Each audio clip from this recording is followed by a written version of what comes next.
मनचाहे लक्ष्य कैसे पाएं? सफलता के 25 सूत्र जैक कैनफील्ड। सिद्धांत 14। अपने भय का अनुभव कीजिए और हर हाल में कदम उठाइए।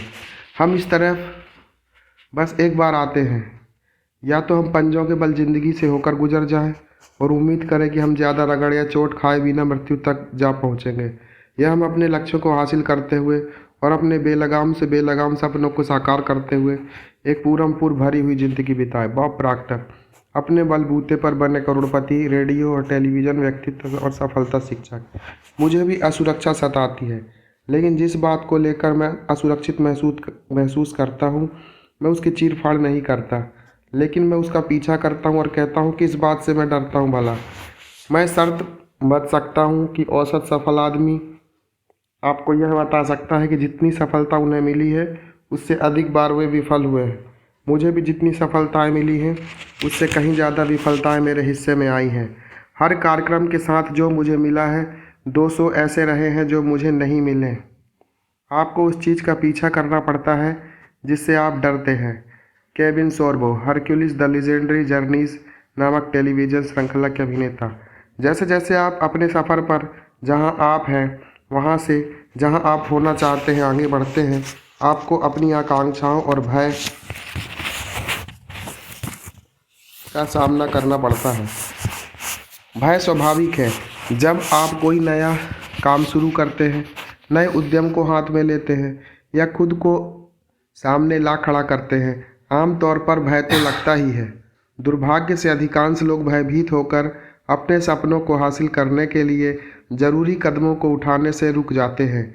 दूसरी ओर सफल लोग, हम बाकी लोगों की तरह भय को महसूस करते हैं, लेकिन उसे यह छूट नहीं देते कि वह उनके ऊपर हावी हो जाए और वे जो करना चाहते हैं या जो उन्हें करना ही है उससे उन्हें रोके। वह यह समझते हैं कि डर ऐसी चीज़ है जिसे स्वीकार करना, अनुभव करना और जिससे निपटना होता है। जैसा कि लेखिका सूजन जेफर सुझाती हैं, उन्होंने डर को महसूस करना मगर उसके बाद कदम उठाना सीख लिया है। हम इतने भयभीत क्यों होते हैं? हम इतने भयभीत क्यों होते हैं? लाखों साल पहले भय हमें यह संकेत देने का कि हम अपनी सुविधा क्षेत्र से बाहर हैं, हमारे शरीर का स्वाभाविक तरीका था। वह हमें संभावित खतरे के प्रति चेतावनी देता था और हमारे अंदर एड्रेनलिन नामक हार्मोन का संचार करता था, जिसकी हमें भाग खड़े होने के लिए ज़रूरत पड़ती थी। दुर्भाग्य से, हालांकि इस तरह की प्रतिक्रिया उन दिनों में उपयोगी थी जब बब्बर शेर हमारा पीछा किया करते थे। आज हमारे ऊपर आने वाले संकट उतने जानलेवा नहीं होते। आज भय इस बात का संकेत ज़्यादा है कि हमें सावधान और सतर्क रहना चाहिए। हम डर महसूस कर सकते हैं, लेकिन फिर भी हम हर हाल में आगे बढ़ सकते हैं। अपने भय को 2 वर्षीय बच्चे के रूप में देखिए जो आपके साथ पंसारी के यहाँ सौदा सुल्फलाना नहीं जाना चाहता। आप कभी नहीं चाहेंगे कि 2 बरस की मानसिकता वाले को ज़िंदगी में वह कभी ना मिले जो आप चाहते हैं, क्योंकि आपको सामान खरीदना होता है, इसलिए उस 2 वर्षीय बालक को साथ लेकर ही जाना पड़ेगा।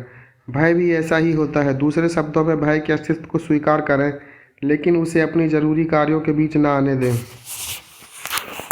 भय को महसूस करने हेतु आपको सहमत होना होगा। भय को महसूस करने के लिए आपको सहमत होना होगा। भय की असहज करने वाली भावना से बचने के लिए कुछ लोग कुछ भी करने को तैयार रहते हैं। अगर आप उनमें से एक हैं, तो जीवन में आपके द्वारा चाही गई चीज़ के न मिलने का और ज़्यादा खतरा है। अधिकतर बेहतर चीज़ों की प्राप्ति में जोखिम जरूरी होता है, और जोखिम की प्रकृति यह होती है कि वह हमेशा कारगर नहीं होता। लोग अपने निवेश किए गए पैसे गंवा देते हैं, लोग अपनी पंक्तियाँ भूल जाते हैं, लोग पहाड़ों से गिर जाते हैं, लोग दुर्घटनाओं में मर जाते हैं। लेकिन जैसा कि पुरानी कहावत इतनी समझदारी से हमें बताती है, जोखिम उठाओगे तभी कुछ पाओगे। जब मैंने स्लीपलेस इन सिएटल नामक फिल्म के पटकथा लेखक जेफ आर्च का इंटरव्यू लिया, तब उन्होंने मुझे बताया, मैं अपने जीवन का सबसे बड़ा जुआ खेलने जा रहा हूँ। $20 लाख की लागत से बनने वाली कॉमेडी को लिखना और निर्देशित करना, जबकि मैंने पहले कभी निर्देशन नहीं किया, और इसमें अपना पैसा लगाने और साथ साथ दूसरों का भी पैसा जुटा रहा हूँ, और मुझे सचमुच इसमें सफल होने की ज़रूरत है। और जो मैं अभी महसूस कर रहा हूँ, जो मेरे ख्याल में सचमुच महत्वपूर्ण है और जिसे बहुत से लोग सफलता के बारे में लिखते हैं छोड़ देते हैं, वह यह है कि आपको भयभीत और आतंकित होने के लिए तैयार रहना चाहिए, क्योंकि जो मैं अभी करने जा रहा हूँ उसे लेकर मैं बहुत डरा हुआ हूँ। मुझे मालूम है यह काम मुझे करना है, क्योंकि मैंने मन में बहुत साफ साफ दर्शन किए हैं और मैं फिल्म उद्योग की रजामंदी के बिना अकेले खड़े होने को तैयार हूँ। जो बात मैंने उस समय सीखी थी, तब से मैं स्लीपलेस इन सिएटल को बनाने के फेर में था। विश्वास कीजिए, जब आप ऐसी प्रेम कहानी के ख्याल को पेश कर रहे हैं जिसमें प्रमुख पात्र मिलते ही नहीं, तो आप अकेले पड़ जाते हैं। हर शख्स ने मुझसे कहा तुम पगला गए हो, और मुझे एक चीज़ पता चल गई। अब हर कोई यह कहे कि आप पागल हो तो बहुत संभव है कि आपके हाथ कोई ढंग की चीज़ लग गई हो। लिहाजा मेरे पास पुराने अनुभवों से ये नुक्ते थे जिनका हवाला मैं दे सकता था। पीछे उस समय मैं अकेला था और मैं सही था। मैंने यह सीखा है कि आपको अपने सपने में विश्वास करना होगा, क्योंकि अगर हर कोई आपसे कह रहा हो कि आप गलत हैं, तब भी इसका कोई मतलब नहीं होता। बहुत संभव है कि आप सही हों। आप बस ऐसे मुकाम पर पहुंच जाते हैं जहां आप कहते हैं बस अब यही है, मैं सब कुछ इसमें झोंक रहा हूं और इसे सफल होना ही है। यह 1519 में स्पेनी विजेता हर्नांडो कॉर्टेज की तरह है। मैक्सिको में उतरने के बाद अपने अभियान से पीछे हटने के किसी भी विचार को रोकने के लिए उसने अपने सभी जहाज जला दिए थे। बहरहाल मैंने महज उन्हें जलाने की खातिर नए जहाज भाड़े पर लिए हैं। मैंने उन जहाज़ों पर कर्ज लिए हैं जो मेरे थे ही नहीं। मैं पैसा, साक्ष, जो कुछ मेरे पास था अपनी नई योजना में झोंक रहा हूँ, और या तो छक्का लगेगा या विकेट ही उड़ जाएगी। एक या दो का चक्कर ही नहीं है। मैं जानता हूँ ऐसा करने में एक जोखिम है, खौफ है, लेकिन इसके साथ ही आत्मविश्वास भी है। इससे मैं मरूंगा नहीं। हो सकता है इसके बाद मैं कंगाल हो जाऊं, हो सकता है कर्ज में डूब जाऊं, हो सकता है इसकी वजह से मैं अपनी सांस गंवा बैठूं, और हो सकता है इससे वापसी का सफ़र कहीं और अधिक कठिन हो जाए। लेकिन कॉर्टेज के विपरीत मैं ऐसे धंधे में हूँ जहाँ अगर आप दांव उल्टा पड़ जाए तो आपकी गर्दन नहीं उड़ा देंगे। मेरे ख्याल में सफलता का एक राज यह है कि मैं आतंकित होने के लिए तैयार हूँ, और मेरे ख्याल में बहुत से लोग मरने की हद तक डरने को तैयार नहीं हैं, और यही कारण है कि वे क्यों उस बड़े सपने को साकार नहीं कर पाते। असली नज़र आते काल्पनिक अनुभव। भय के बारे में याद रखने लायक एक और महत्वपूर्ण पहलू यह है कि मनुष्य के रूप में अब हम भी विकसित हो कर ऐसी अवस्था में पहुंच चुके हैं जहां हमारे लगभग सभी के सभी भय आत्मनिर्मित हैं, खुद अपने बनाए हुए हैं। हम जो भी काम करें या अनुभव करें, उसके निराशाजनक परिणामों की कल्पना करके खुद को डराते रहते हैं। खुशकिस्मती से चूंकि हम ही कल्पनाएं कर रहे होते हैं, इसलिए हम ही अपनी कल्पनाओं के आगे घुटने टेकने की बजाय भय को रोककर असलियत का सामना करके खुद को स्पष्टता और शांति की अवस्था में ला सकते हैं। हम समझदार और विवेकपूर्ण होने का फैसला कर सकते हैं। मनोवैज्ञानिक यह कहना पसंद करते हैं कि भय का मतलब है असली प्रतीत होते हुए काल्पनिक हुए अनुभव हम कैसे सचमुच बेबुनियाद डर से अपनी ज़िंदगी में ले आते हैं। इसे बेहतर तौर पर समझने के लिए आप ऐसी बातों और कामों की सूची बनाइए जिन्हें आपको करने में डर लगता है, जैसे तैरने में, जैसे मकड़ी को उठाने में।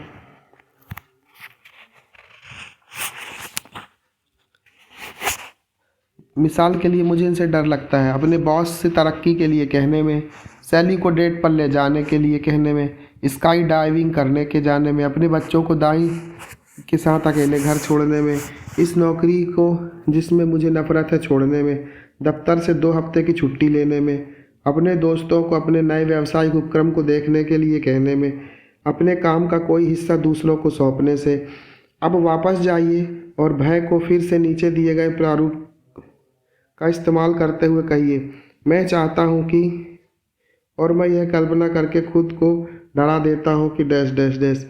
यह मुख्य शब्द मैं कल्पना करके खुद को डरा देता हूँ कि सारे भय भविष्य के किसी निराशाजनक परिणाम की कल्पना करके खुद अपने बनाए होते हैं।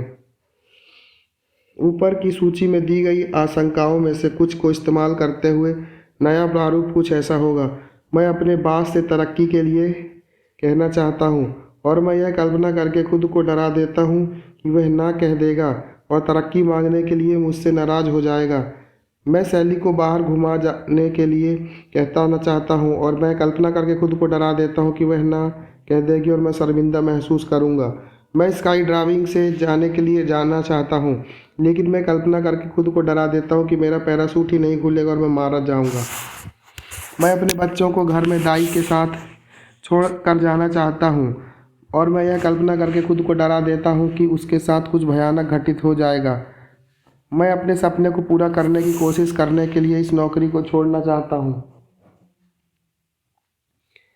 जिससे मुझे नफरत है, और यह कल्पना करके खुद को डरा देता हूँ कि मैं दिवालिया हो जाऊँगा और अपने घर से हाथ धो बैठूँगा।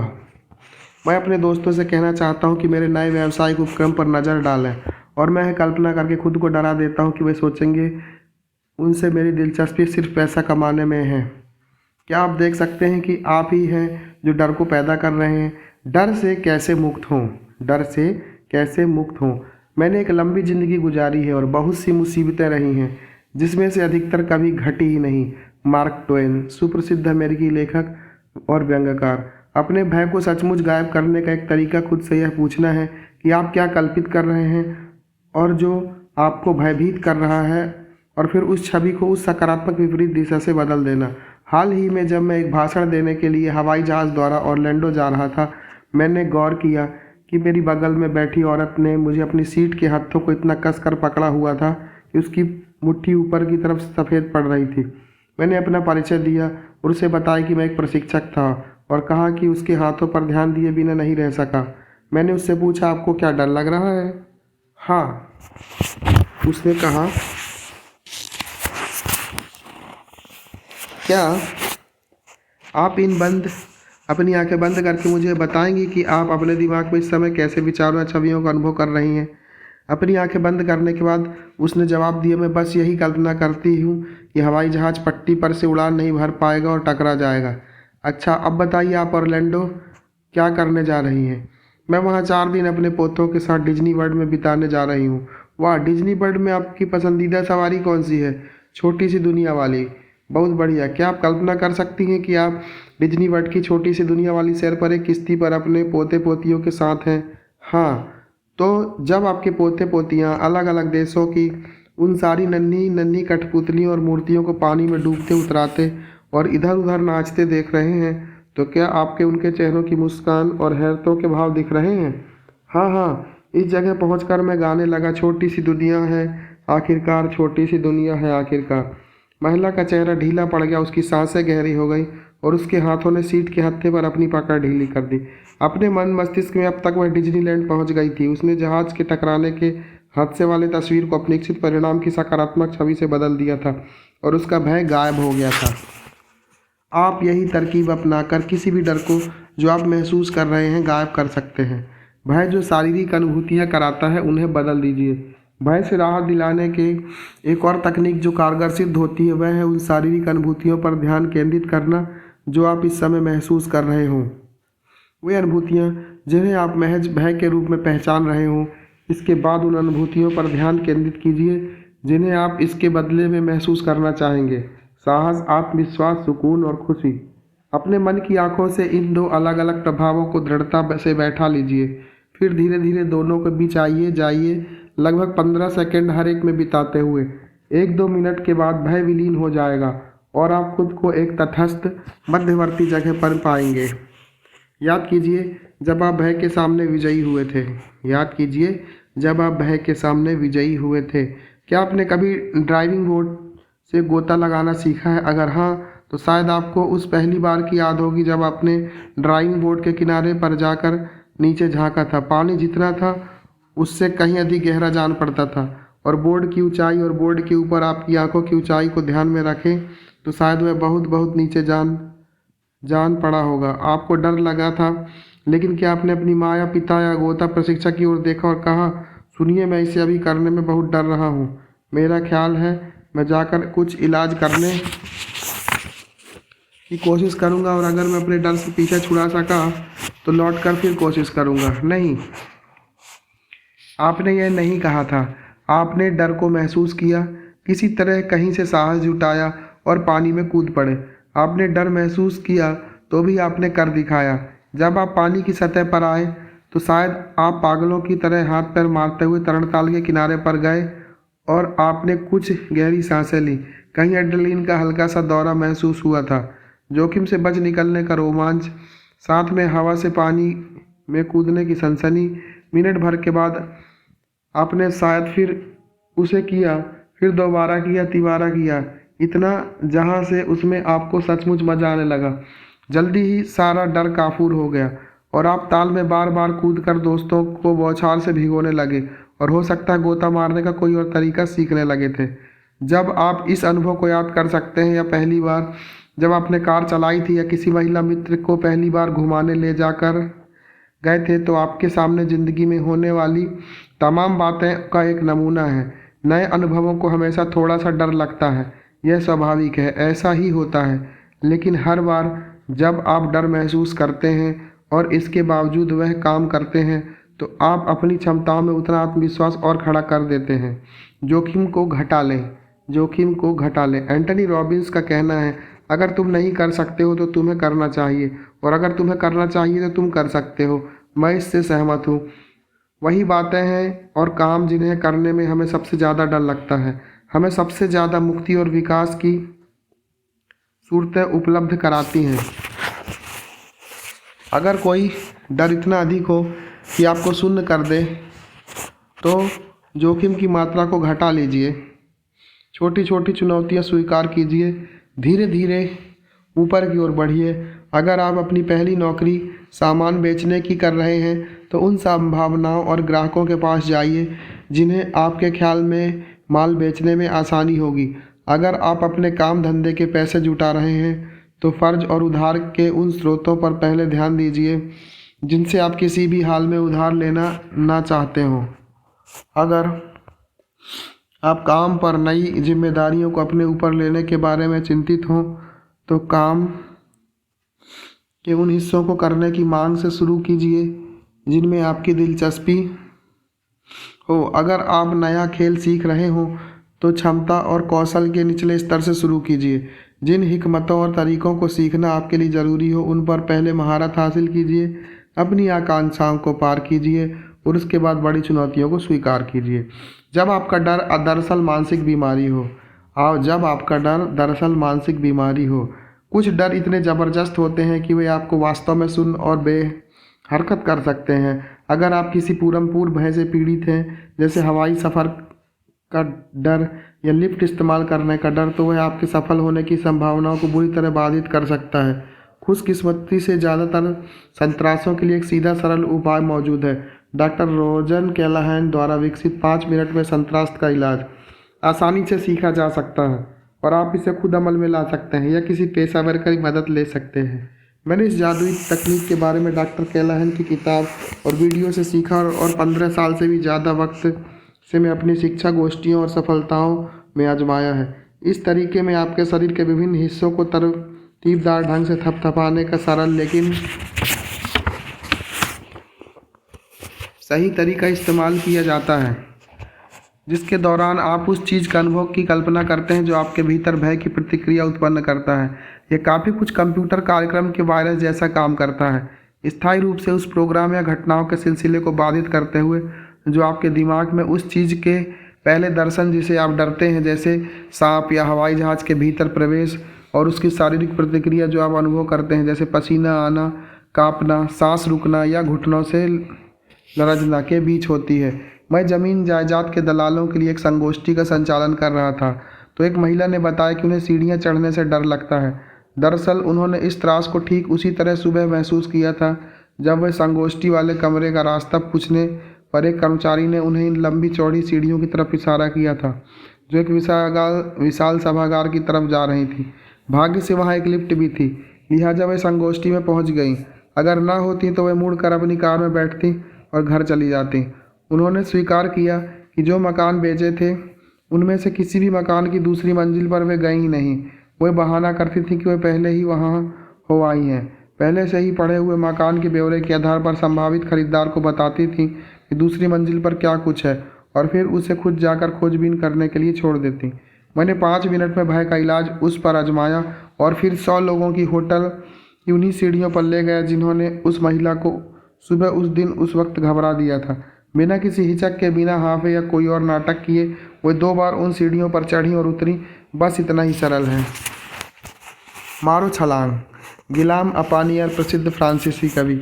सिरे पर आओ, उसने कहा। उन्होंने कहा, हम डरते हैं। सिरे पर आओ, उसने कहा। वे आए, उसने उन्हें धकेल दिया और वे उड़े। जितने भी सफल लोगों को मैं जानता हूँ वे हमेशा जोखिम उठाने, आस्था की छलांग के लिए राजी रहे हैं। इसके बावजूद कि वे भयभीत थे, कभी कभी वे आतंकित थे, लेकिन वे जानते हैं कि अगर उन्होंने कदम न उठाया तो अवसर उन्हें छोड़कर आगे बढ़ जाएगा। उन्होंने अपनी अंतर प्रेरणा पर भरोसा किया और फिर बस कार्रवाई शुरू कर दी। Frederick Wilcox. प्रकृति में हमेशा जोखिम का तत्व होता है। आप पहली सीढ़ी पर कदम रखें, दूसरी पर नहीं जा सकते। प्रकृति में हमेशा जोखिम का तत्व होता है। आप पहली सीढ़ी पर कदम रखे दूसरी पर नहीं जा सकते। माइक केली स्वर्ग में रहता है और बीच एक्टिविटीज़ ऑफ माउई की छतरी के नीचे स्थापित कई कंपनियों का मालिक है। कॉलेज में सिर्फ 1 साल बिताने के बाद वह डिग्री हासिल करने के लिए कभी वापस नहीं गया। माइक ने 19 साल की उम्र में लास वेगास छोड़कर हवाई द्वीप का रुख किया और माउई के एक होटल में तैरने के ताल में सनटैन लोशन बेचने का काम शुरू किया। इस छोटी सी शुरुआत से माइक ने आगे चलकर 175 कर्मचारियों वाली कंपनी खड़ी की, जिसका सालाना व्यापार $50 लाख का था और जो पर्यटकों और द्वीप के होटलों की विभिन्न सेवाओं और व्यापारिक केंद्रों के लिए मनोरंजन प्रधान साधन, समुद्री गोताखोरी अभियान उपलब्ध कराती है।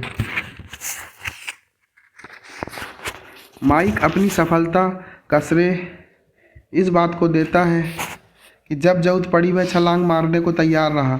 जब उसकी company beach activities of MAUI में अपने व्यापार का विस्तार करने की कोशिश कर रही थी, तब एक महत्वपूर्ण होटल था जिसकी ग्राहकी उसे चाहिए थी, लेकिन एक प्रतिद्वंदी ने पिछले 15 से भी ज़्यादा वर्षों से ठेका हथियाया हुआ था। होड़ में आगे रहने की खातिर माइक हमेशा व्यावसायिक पत्रिकाएं पढ़ता है और उसके व्यापार में क्या हो रहा है इसकी तरफ कान लगाए रखता है। एक दिन उसने पढ़ा कि उसका होटल जनरल मैनेजर बदल रहा है और जो नया जनरल मैनेजर काम संभालने के लिए माइक आने वाला था वह कापर माउंटेन, कोलोराडो में रहता है। इससे माइक के दिमाग में एक ख्याल आया, चूँकि उन सारे के सारे पहरेदारों और द्वारपालों को पार करके जनरल मैनेजर से मुलाकात का समय लेना इतना मुश्किल होता, इसलिए शायद उसे जनरल मैनेजर के हवाई आने से पहले उससे संपर्क करने की कोशिश करनी चाहिए। माइक ने अटकल भिड़ानी शुरू की। जनरल मैनेजर से संपर्क साधने का सबसे अच्छा तरीका क्या हो? क्या वह पत्र लिखे? क्या वह उसे फ़ोन पर बात करे? जब वह इन विकल्पों पर सोच विचार कर रहा था, उसके दोस्त डक ने सुझाया, तुम सीधे सीधे हवाई जहाज़ पकड़कर उससे वहां जाकर क्यों नहीं मिल लेते? हमेशा हमें कदम उठाने होते हैं और अभी उठाने होते हैं। माइक ने जल्दी से एक प्रारूप और प्रस्ताव तैयार किया और अगली रात हवाई जहाज़ पर सवार होकर चल पड़ा। सारी रात हवाई जहाज़ में काटने के बाद वह कोलोराडो पहुंचा। एक कार भाड़े पे ली और 2 घंटे का सफ़र करके कापर माउंटेन पहुंचा और बिना बताए नए जनरल मैनेजर के दफ्तर में जा धमका।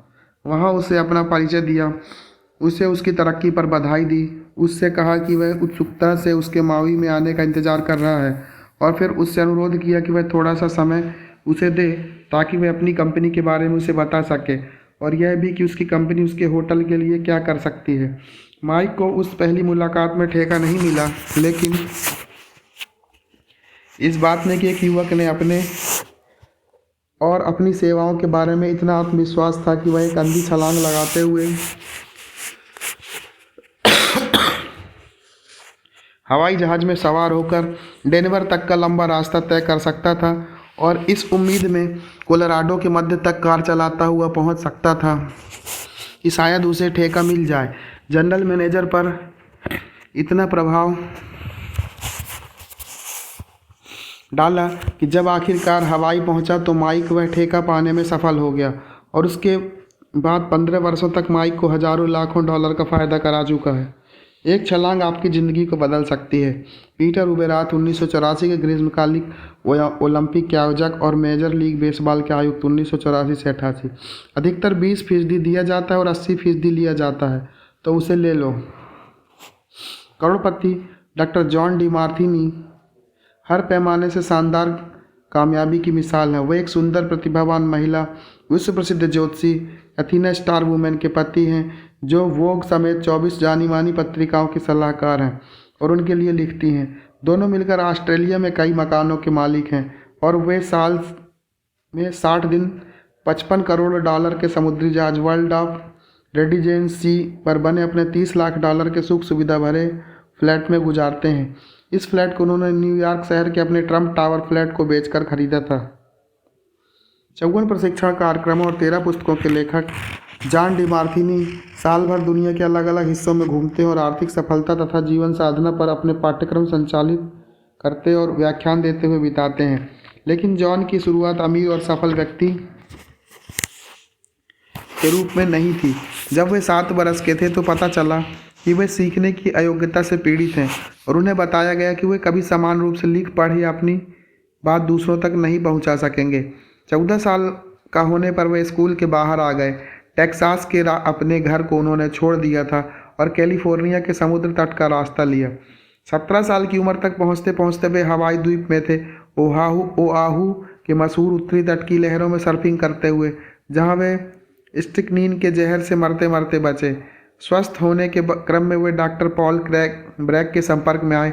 93 वर्षीय डॉक्टर ब्रैग ने जॉन को एक सीधा साधा सूत्र बार बार दोहराने के लिए कहकर उसकी ज़िंदगी बदल दी। सूत्र था, मैं प्रतिभाशाली हूँ और मैं अपनी बुद्धि से काम लेता हूँ।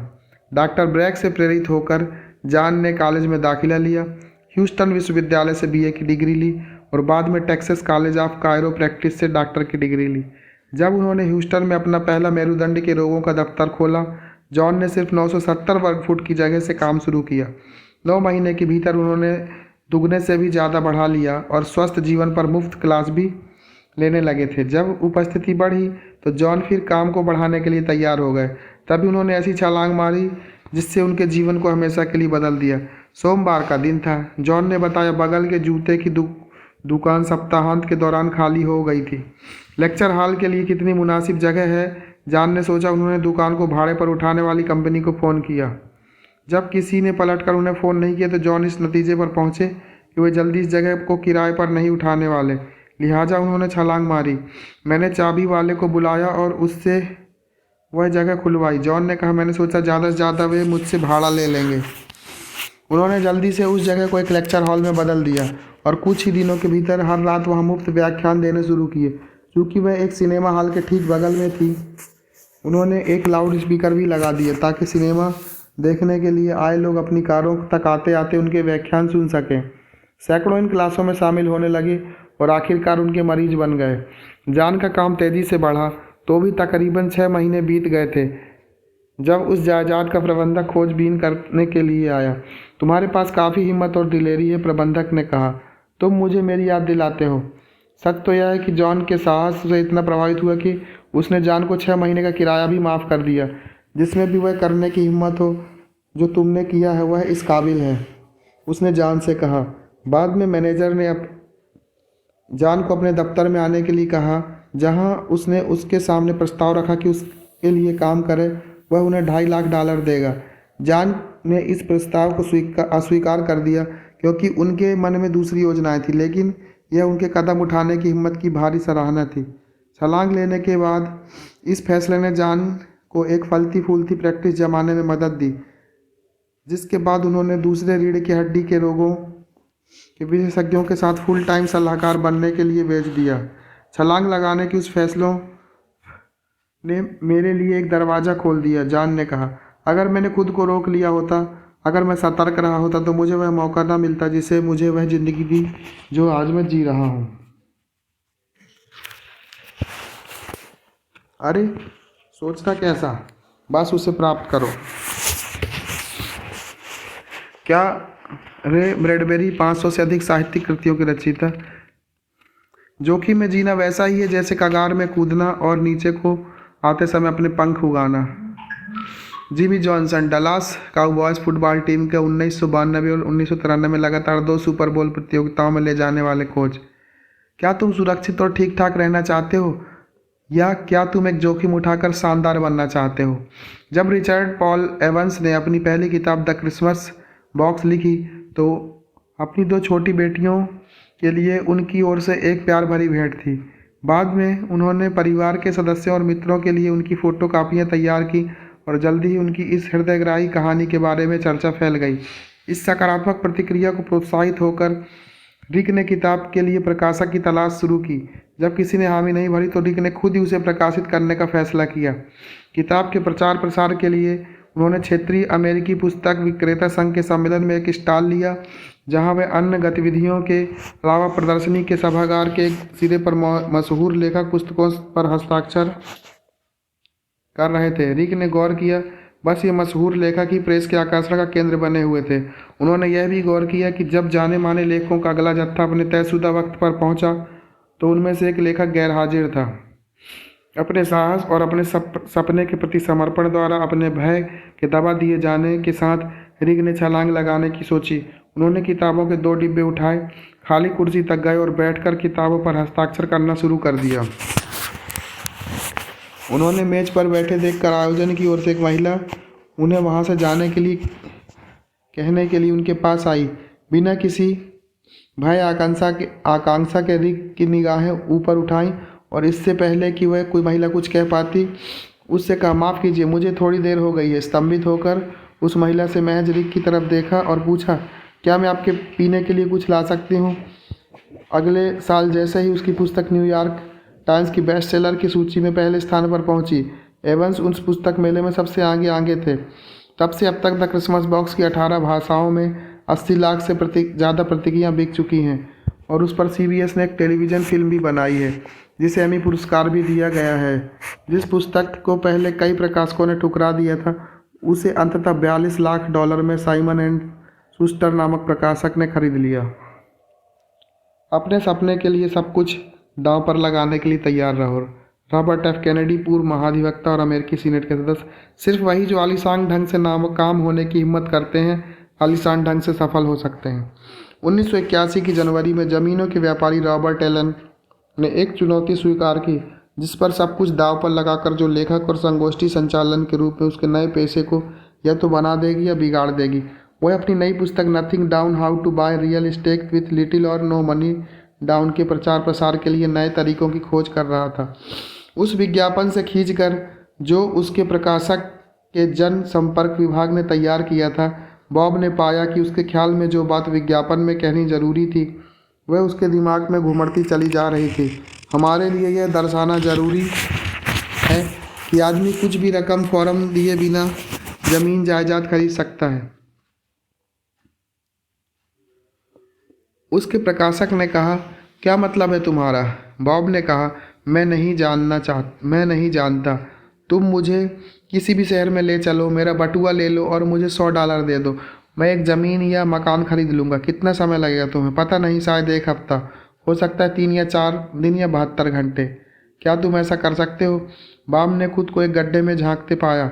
इस अभ्यास के साथ यकीन है कि उसने पहले ऐसा कभी नहीं किया था और उसे पक्का यकीन नहीं था कि वह अब ऐसा कर पाएगा या नहीं। उसका दिमाग कह रहा था ना और उसका दिल कह रहा था कि हाँ। बॉब ने दिल के साथ दिया और कहा, हाँ, मेरा ख्याल है मैं ऐसा कर सकता हूँ। खैर, अगर तुम यह कर सकते हो तो यही उस विज्ञापन का शीर्षक होगा जो हम अखबारों में छापने जा रहे हैं। लिहाजा तब उसने कहा, मेरा बटुआ लेगा, मुझे $100 का नोट देगा और मुझे अपने पैसे लगाए बिना ज़मीन का एक टुकड़ा लाने के लिए भेज देगा। बॉब ने कहा, ठीक है, विज्ञापन दे दो, और उन्होंने विज्ञापन छाप दिया। विज्ञापन बहुत सफल रहा। प्रकाशित होने के कुछ महीनों के भीतर किताब टाइम मैगजीन की बेस्ट सेलर सूची में चोटी पर थी और आगे चलकर 46 हफ्तों तक न्यूयॉर्क टाइम्स की बेस्ट सेलर सूची में रही। उसी साल कुछ आगे चलकर बॉब को लॉस एंजलिस टाइम्स के एक पत्रकार ने फ़ोन किया और कहा, हमारे ख्याल में तुम वह कभी नहीं कर सकते जो तुम कहते हो कि तुम कर सकते हो। बॉब ने जवाब दिया, खैर, अगर कोई मुझे चुनौती दे तो मुझे खुशी होगी। लेकिन फिर उसने चुटकी ली और क्या ख्याल है अगर सन 2050 में इसे आजमाएं? लेकिन वह पत्रकार गंभीर था, बाप को धूल चटाने के बारे में गंभीर था। पत्रकार ने कहा, मैं तुम्हें धरती पर उतार कर रहूँगा। हमें तुम्हारा विज्ञापन पसंद नहीं। हमारा ख्याल है तुम नकली और जाली हो और तुम धरती पर उतार दिए जाने वाले हो। भयभीत मगर संकल्पबद्ध बाप को चुनौती स्वीकार करनी ही पड़ी। बाप ने उसे 4 हफ्ते का समय दिया। 12 जनवरी 1981 को टाइम्स का वह पत्रकार बॉब से लॉस एंजलिस अंतर्राष्ट्रीय हवाई अड्डे के पूरब में बने मैरियट होटल में मिला। बॉब पिछली रात ज़्यादा नहीं सोया था। सच तो यह है कि वह पिछले महीने भर से ज़्यादा नहीं सो पाया था। वह रात को जागकर लेटे हुए सोचता रहता कि क्या वह इतने थोड़े से समय में अपनी कही बात पूरा करके दिखा भी पाएगा या नहीं। चुनौती को स्वीकार करना हो तो ठीक काम करना जान पड़ता है, लेकिन उसे अभी तक यह पता ही नहीं था कि वह कर पाएगा भी या नहीं। दोनों मिलकर हवाई जहाज़ पर सवार हुए और सैन फ्रांसिस्को पहुंचे और बॉब ने उतरते ही दौड़ लगा दी। वह फ़ौरन ज़मीन जायदाद बेचने वाले एक दफ्तर में गया और तुरंत पैसा लगाए बिना जायदाद खरीदने का प्रस्ताव लिखने लगा। उन्होंने बिना समय खोए उसे दफ्तर से बाहर जाने का रास्ता दिखा, जो बॉब के अनुसार अच्छी शुरुआत नहीं थी। बॉब ने सोचना शुरू किया कि उफ, मैं अच्छी मुसीबत में फंस गया हूँ। मैं सब कुछ गंवा देने वाला हूँ। सब चला जाएगा। मैं इस काम को पूरा ना कर पाऊँगा। क्या सोच रहा हूँ मैं? क्या वह भयभीत था? हाँ, बिल्कुल मैं आतंकित था। लेकिन वह फ़ोन पर फ़ोन करता गया और आखिरकार पहला दिन खत्म होते न होते उसे तुरंत कुछ कामयाबी मिलने लगी और उसने एक जायदाद खोज ही ली जिसे कोई उसे बेचने को राजी था। अगली सुबह तक उसके पास बाकायदा हस्ताक्षर किया हुआ प्रस्ताव था। तो अभी 24 घंटे से कुछ ज़्यादा समय गुजरा ही था और बॉब ने अपनी पहली जायदाद खरीद ली। फिर बॉब ने कहा, अभी बात में ख़त्म नहीं हुई। तुमने मुझे 72 घंटे दिए थे और मैंने अगले 3 दिन के लिए अपनी ज़िंदगी का हिसाब बनाया है। चलो देखें और कितना हम कर सकते हैं। इस मुकाम पर वह पत्रकार उसकी वाहवाही करने वाला बन गया। आखिरकार वह चुनौती तो हार ही चुका था और अब जितनी बुरी तरह वह हारता खबर उतनी ही अच्छी थी। पहले वह कह रहा था कि मैं तुम्हें धूल चटाऊंगा, अब वह कहने लगा, हाँ बॉब, डटे रहो। अगर मुझे हराना ही है तो जम कर हराओ। और बॉब ने ऐसा ही किया। उसने 57 घंटों में $7 लाख की कीमत की 7 जायदादें खरीद लीं और पत्रकार को उन $100 में से $20 वापस कर दिए जिनसे उसने यह खरीद शुरू की थी। इसके बाद लिखी गई टिप्पणी ने लॉस एंजलिस टाइम्स में छापा की और देश भर के अखबारों ने उद्धृत किया। बॉब के नए पेशेवराना जीवन को स्थापित कर दिया। उसने सब कुछ दांव पर लगा दिया था और धूमधाम से उसकी फसल काटी थी। उसकी किताब नथिंग डाउन की 10 लाख प्रतियां बिकीं और 1980 के दशक की 11वीं सबसे ज़्यादा बिकने वाली किताब साबित हुई। चुनौती। अल्बर्टो सालाजार 1980, 81, 82 में 3 बार लगातार न्यूयॉर्क मैराथन दौड़ के विजेता और अब नाइक के प्रवक्ता। अगर तुम्हें ऊंचे लक्ष्य हासिल करना चाहते हो तो तुम्हें कुछ जोखिम तो उठाने ही होंगे। रॉबर्ट एलन की ज़िंदगी ऐसा लगता था कि शून्य में छलांग लगाने पर बनी हुई है, ताकि यह साबित किया जा सके कि उसके तरीके कारगर साबित हो सकते हैं और होते हैं हर एक के लिए, चाहे व्यक्ति कोई भी हैसियत का हो, जिससे उसके जीवन में दौलत और खुशहाली आए। 72 घंटों के भीतर बिना पैसे लगाए सैन फ्रांसिस्को में 7 मकान खरीद लेने की इस स्तब्ध कर देने वाली सफलता के बाद भी अखबार वाले कहते हुए उसके पीछे पड़े रहे, ठीक है तुम यह काम कर सकते हो, लेकिन आम आदमी ऐसा नहीं कर सकता। बॉब का संदेश था कि तुरंत पैसा लगाए बिना कोई भी आदमी मकान खरीद सकता है, लेकिन अखबारों वालों ने यही रट लगाए रखी कि बहरहाल तुम महज कोई ऐसे वैसे आदमी नहीं हो। बॉब ने मुझे बताया कि मैं अखबार वालों से इतना नाराज़ हो गया था कि मैंने कहा, तुम मुझे बेरोजगारों की किसी भी कतार के पास भेज दो। और मुझे याद है शब्द मेरे मुंह से झड़ते जा रहे थे। मुझे कुछ पता नहीं वे कहाँ से आ रहे हैं। मुझे किसी ऐसे आदमी को चुनने दो जो कंगाल, बेरोजगार और हताश हो, और 2 दिन के भीतर मैं उसे दौलतमंद बनाने के भेद सिखा दूंगा। वह 90 दिन के भीतर फिर से अपने पैरों पर खड़ा होगा, बैंक में $5000 के साथ, और वह भी कभी बेरोजगारी की पांत में कदम नहीं रखेगा। बॉब सेंट लुइस शहर गया और उसने पूर्व महापौर को इस परियोजना का निरीक्षण करने के लिए कहा। फिर वह बेरोजगारों के दफ्तर गया। वहाँ उसने लोगों की आर्थिक रूप से स्वतंत्र होने की हिकमतें सिखाने के लिए 1200 पर्चे बांटे।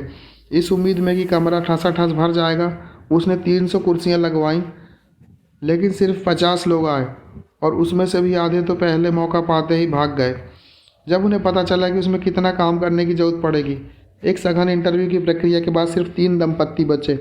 बॉब ने उन्हीं 3 जोड़ों से काम शुरू किया। हालांकि उनमें से सबने पहले 90 दिन के दौरान सौदे किए, लेकिन तकनीकी तौर पर सिर्फ एक जोड़े ने 3 महीने की अवधि में $5000 बनाए। उन सभी ने उस वर्ष और भी सौदे किए और अनेक तरीकों से अपनी ज़िंदगी को बदल दिया। जिस जोड़े ने पहले 90 दिनों में $5000 नकद बनाए थे, उसने अगले 12 महीनों में $1,00,000 से ज़्यादा बनाए। एक बार फिर बड़ा जोखिम उठाकर, शून्य में छलांग लगाकर बॉब ने अपनी इस बात को साबित कर दिया कि आखिरकार अखबार वालों को पीछे हटने पर मजबूर कर दिया। और बॉब ने आगे चलकर इस अनुभव के बारे में द चैलेंज के नाम से एक किताब लिखी। हालांकि उसकी यह सबसे कम सफल किताब थी, सिर्फ 65,000 प्रतियां बिकी। यह उसकी सबसे लाभदायक पुस्तक साबित हुई, क्योंकि वह पहली किताब थी जिसमें उसने अपना पता और फ़ोन नंबर दिया हुआ था। जिन लोगों ने यह पुस्तकें पढ़ी, उनमें से 4000 से ज़्यादा लोगों ने बॉब के दफ्तर फ़ोन किया और अंततः बॉब के लगातार जारी प्रशिक्षण कार्यक्रम में दाखिल होने के लिए $5000 दिए। यह $2 करोड़ बैठता है, जो अपने एक बार और दांव लगाने की कीमत चुकाने के लिए राजी होने के हिसाब से बुरा नहीं है। बॉब होगन क्रोकोडाइल डंडी नामक चरित्र की भूमिका अदा करने वाले अभिनेता। मेरी सफलता का राज यह है कि मैं जितना मैं चबा सकता था, उससे ज़्यादा मैंने मुंह में भर लिया, और फिर जितनी तेज़ी से चबा सकता था मैंने चबाया। इरादा बड़ा, लगाव थोड़ा। इरादा बड़ा, लगाव थोड़ा। जिंदगी से गुजरते हुए अगर आप शांत और सुस्थिर रहना चाहते हैं, तो आपका इरादा बड़ा और लगाव थोड़ा होना चाहिए। अपने इच्छित परिणाम पैदा करने के लिए आप जो कर सकते हैं उसे करते हैं, और फिर आप उसे छोड़ देते हैं। कभी कभी जिस तारीख तक आपको चाहिए होता है, उस तारीख तक वांछित परिणाम नहीं मिलता। जिंदगी इसी का नाम है। आप बस अपने लक्ष्य की दिशा में चलते रहते हैं जब तक कि आप वहां पहुंच नहीं जाते। कभी कभी दुनिया की दूसरी योजनाएं, दूसरे इरादे होते हैं, और अक्सर वे उनसे बेहतर होते हैं जो आपके दिमाग में थे। इसलिए मैं सलाह देता हूं कि आप यह वाकई यह या इससे बेहतर कुछ अपनी पुष्टियों के अंत में जोड़ दिया करें। 2 गर्मियां पहले, जब मैं अपने परिवार के साथ ताहिती द्वीप में पानी के जहाज़ पर सैर सपाटा करते हुए छुट्टियां मना रहा था, मैं और मेरा बेटा क्रिस्टोफर और मेरा सौतेला बेटा ट्रेविस, जो दोनों के दोनों इस समय 12 साल के थे, अपने जहाज़ के कुछ और सदस्यों को लेकर साइकिलों पर बोरा बोरा टापू की गाइड संचालित यात्रा पर निकल पड़े। उस दिन मेरा इरादा अपने दोनों बेटों के साथ नज़दीकी रिश्ता कायम करना था।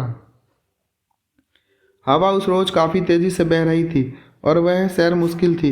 एक जगह स्टीवी एलर, जो अपने 11 वर्षीय पोते के साथ काफ़ी कठिनाई के साथ आगे बढ़ रही थी, बुरी तरह गिर गई और उसके पैर में गहरा घाव हो गया। चूँकि जत्थे की पिछली तरफ हमारे साथ महज कुछ लोग ही थे, इसलिए हम उसकी मदद करने के लिए रुक गए। द्वीप के इस दूरस्थ छोर पर कोई घर या दुकानें नहीं थी और यातायात भी लगभग नहीं के बराबर था, जिसका मतलब था कि मदद के लिए किसी को बुलाना भी संभव नहीं था। लिहाजा थोड़ा सा प्राथमिक उपचार करने के बाद हमने तय किया कि सब के सब मिलकर आगे बढ़ चलें। धीमी गति से उपकर मेरे बेटे तेज़ी से आगे बढ़ गए और मैंने अगले कुछ घंटे साइकिल चलाते या अपनी नए दोस्त के साथ चलते हुए बिताए, जब तक कि हम एक होटल नहीं पहुंचे। वहां उन्होंने एक टैक्सी बुलवाई और मैं अपने बेटों से, जो तैरने के लिए रुक गए थे, टापू का चक्कर लगाने के लिए दोबारा जा मिला। उस रात स्टीवी और उसके पति कार्ल्स ने हमसे कहा कि हम उनके परिवार के साथ भोजन करें। बाद में यह पता चला कि 2004 के अंतर्राष्ट्रीय उपलब्धि शिखर सम्मेलन की नामांकन समिति में थे, जो उपलब्धि संस्थान एकेडमी ऑफ अचीवमेंट द्वारा प्रायोजित था। उपलब्धि संस्थान का उद्देश्य था दुनिया भर के 200 से अधिक विश्वविद्यालय और स्नातक छात्र प्रतिनिधियों को ऐसे समकालीन नेताओं से मिलने और परस्पर आदान प्रदान करने के लिए जिन्होंने अपने साथी मनुष्यों की सेवा के दौरान मुश्किल या असंभव लक्ष्य पूरे किए थे, इकट्ठा करके युवा जनों को असीम अवसरों वाली दुनिया में उपलब्धि के नए सपने से अनुप्रमाणित करना। साथ साथ समय बिताने के बाद उन्होंने फैसला किया कि वे मुझे एकेडमी का सदस्य बनाने के लिए नामजद करेंगे। साथ ही उनका गोल्डन प्लेट अवार्ड भी, जिसे पूर्व राष्ट्रपति Bill Clinton, Placido Domingo, George Lucas, New York के महापौर रुडॉल्फ जिउलियानी, अमेरिका सीनेट के सदस्य जॉन मैक्केन, इजराइल के पूर्व प्रधानमंत्री सिमोन पेरेज और आर्च बिशप डेजमंड टूटू जैसे नामी लोग पहले प्राप्त कर चुके थे। चूँकि मेरा नामांकन स्वीकृत हो गया था, मैं उस 4 दिवसीय वार्षिक कार्यक्रम में कुछ अत्यंत होनहार भावी युवा नेताओं और 2004 में दुनिया के सबसे कुछ दिलचस्प और प्रतिभाशाली लोगों के शामिल हो सका और अपनी बाकी ज़िंदगी के दौरान हर साल शामिल हो सकूंगा और मैं किसी भावी बैठक में अपने बेटों को भी ले जा सकता हूँ। अगर मैं उस दिन अपने बेटों के साथ अपने मूल परिणाम से पूरी तरह संलग्न रहता और स्टीवी को दूसरों की देखरेख के हवाले छोड़ जाता तो मैं एक और बड़े मौके को गंवा दिया होता जो अचानक मेरे सामने आ गया था। मैंने समय के साथ यह सीखा कि जब एक दरवाज़ा बंद हो गया जान पड़ता है, दूसरा दरवाज़ा खुल जाता है। आपको बस सकारात्मक रवैया अपनाए रखना है, जागरूक रहना है और ध्यान देते रहना है कि वह क्या है, बजाय इसके कि जब चीज़ें आपकी उम्मीद के मुताबिक मेल ना खाएं तब आप उद्विग्न हो जाएं। हमेशा अपने से यह सवाल पूछें, कौन सी संभावना है जो इससे खुल रही है। सिद्धांत 14 समाप्त।